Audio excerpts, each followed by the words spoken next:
Ian Bell, reflecting on an extraordinary, controversial day at Trent Bridge. Batting at number 3 in place of the injured Jonathan Trott, he dominated the morning session, passing 50. In the afternoon, the man who'd never scored a Test century at number 3 was putting that record to rights. But then, the ball before tea, the controversy began. Owain Morgan playing it to deep backward square. Both the fielder and the batsman seemed to assume it had crossed the boundary, but in fact, as replays confirmed, it hadn't. Bell and Morgan were actually walking off for tea, unaware that at the other end, Bell was being run out. The umpires conferred, were told about television replays, and the verdict was Bell run out for 137. He's called over though. Although Bell seemed to believe that the over and session had been brought to a close by this. If you go by the letter of the law, the ball was still alive and they just walked out of their crease. But in the spirit of the game, that's not on. When the Indian team walked out after tea, the Trent Bridge crowd gave their verdict on the apparent spirit of the game, only then to see Bell return, the tourists having withdrawn their appeal. England applauded the move, and the crowd's boos turned to cheers in a most extraordinary moment of Test cricket. He's had a little time to reflect and said he withdraws the appeal, and that's within his right to do so. It is within his right to do so. I can think of a few captains, and maybe I'd have been one who wouldn't have done so. I think Ian Bell's a lucky lad. It then emerged that Strauss and Andy Flower had asked MS Dhoni and Duncan Fletcher to reconsider during the tea interval, and that the Indian team had agreed. Bell's reprieve meant he was able to pass the 150 mark. He went soon afterwards, history recording a magnificent and memorable for all kinds of reasons 159. Overshadowed by Bell and the controversy was a pugnacious 63 from Kevin Peterson, a return to form 70 from Owain Morgan, a quick-fire, unbeaten half-century from Matt Pryor, and a late flurry from Tim Bresnan, which left England with a lead of 374 going into day 4. Day 3 ending in smiles, thankfully, after everything that had gone before. Mike Staniforth, Sky Sports.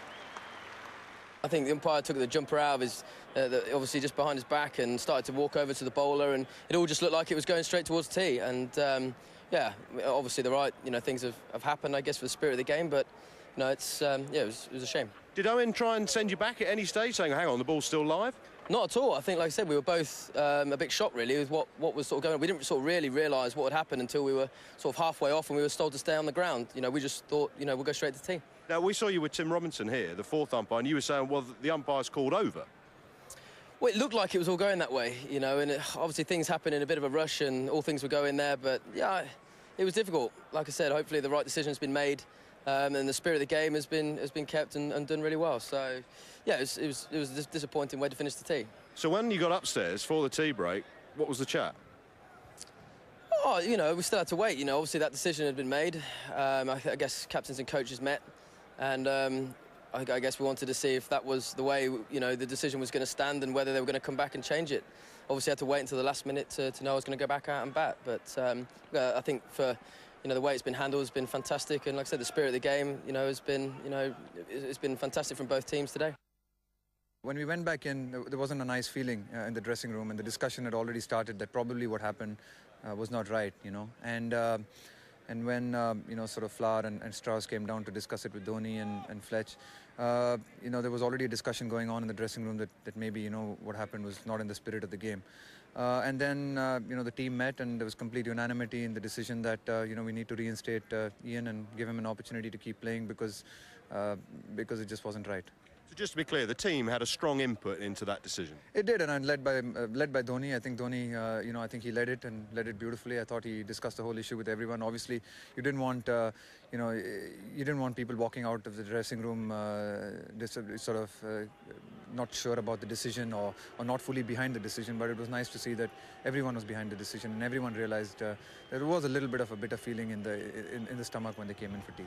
Technically, though, he was out. He was out. I mean, technically, the loss of the game says he was out. So it probably did help that it was tea time and everyone went in, and you could see the discussion had already started that maybe it wasn't right, and it wouldn't have been nice if it happened to one of our batsmen. I mean, Dhoni was definitely right to initially appeal for the wicket, wasn't he? It was. I mean, the laws of the game were there. And it's tough when it's happening as well. You're not really sure whether he's going for the run, what's happening with you sort of jogging off. So it was all really confusing. But obviously, when you come back and you see it on TV and you look at it, then you know that probably, probably the right thing was done by allowing him to bat again. Well, the ICC described India's gesture as very special, but former England captain Nasser Hussain thinks Bell was at fault and was lucky to be given a second chance. In the letter of the law of the game, he was out and should have been given out. I thought he was a bit dopey. I thought he made an error. Walking off when over hadn't been called. It was almost like he took over the role of being umpire. I've got 150 not out, so I'm going to say it's over, I'm going to say it's 4, and I'm going to say it's tea. And that's up to the umpire to do that. And India were well in their rights to take the bails off and appeal and review the decision. And the umpires did it spot on and were well right to give him out. So I think nearly everything was done spot on. And at tea time, the Indian side sat down with Dhoni and discussed it. And they said, we don't quite feel right about this, so we'll ask Bell to come back. He was a lucky lad. Was that the right thing for Mahendra Singh Dhoni to do? Yes, I mean, when you understand the kind of pressure that he would have faced in that little time, I don't know whether there was any communication from the Cricket Board of India to Mahendra Singh Dhoni. But, this is such a high-profile tour. The whole world is watching the series between India and England. India, the #1 ranked team, so they want to also look good on a big stage. Same incident in West Indies at Dominic with nobody watching. Perhaps, Mahendra Singh Dhoni would have stood his ground. I thought India was being a bit too kind by withdrawing the appeal. So I think the only guy who was really at fault there was Ian Bell. And I thought India didn't cheat. There was nothing unethical about it. They were still very alive to the situation, especially young Abhinav Mukund. When you watch him, he's constantly aware of what exactly is happening. So yes, but finally I'm at peace with what's happened at the end, because of the nature of the series. Would we have had this result had this happened in the middle of a session as opposed to the last delivery before tea? No, that was the vital thing. I know it wouldn't have happened anyway because Bell was walking off for that reason. It was tea. But your point is a good one. If it had gone from one ball to the next ball, because the moment the bowler's ready at the start of his mark to bowl, so a couple of minutes later, that's it. Pryor would have been in, and that's it. Bell's gone, and it would have caused a huge furore. I mean, the ground kicked off after tea when they didn't realise what was happening. And I think that this series would have then been played in really bad taste, and hence what happened took the sting out of the whole event, which is the right thing to do. But because of time heals, and you can sit down, and you also have people off the field who can turn to you and say, you sure you want to do this? You really, Duncan Fletcher might have sat, the other players, you sure, Mahindra, you want to do this? We don't feel comfortable. You get that little bit of time and you say, OK, for the greater good of the game, we will take back the appeal. But I think if the next ball happened straight away, job done, Bell was gone. And another former England captain, Michael Atherton, agrees that Bell was lucky to be given a reprieve and compared the incident with the decision to give out Harbhajan Singh LBW on day 2. There's not much difference, really, from seeing the second wicket of Stuart Broad's hat-trick, which was seen by all on the big screen to be a massive inside edge, and all the England players knew. What then is the difference? If you're going to take it on yourself to make the decisions, what is the difference? So I don't think India did anything wrong. And I think in this instance, the spirit of the game has kind of subverted the laws of the game. And all these emails, press releases coming from the ECB and the ICC, I mean, they've got to get real.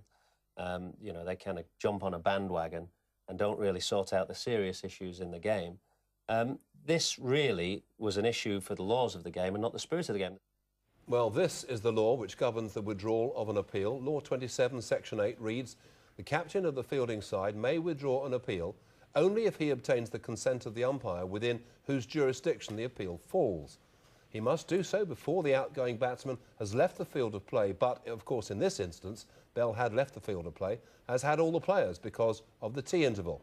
And the law goes on to say, if such consent is given, the umpire concerned shall, if applicable, revoke his decision and recall the batsman.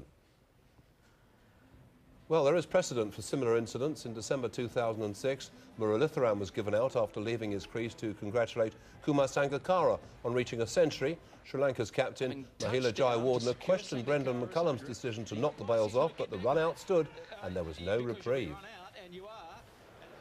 And New Zealand were on the receiving end at the Oval. That was in 2008. England's ethics were questioned when Ryan Sidebottom collided with Grant Elliott, knocking the batsman to the ground. With Elliott out of his crease, he was run out. The umpire, Mark Benson, asked captain Paul Collingwood if he was going to appeal for the dismissal. Collingwood confirmed that he would, and Elliott was given out.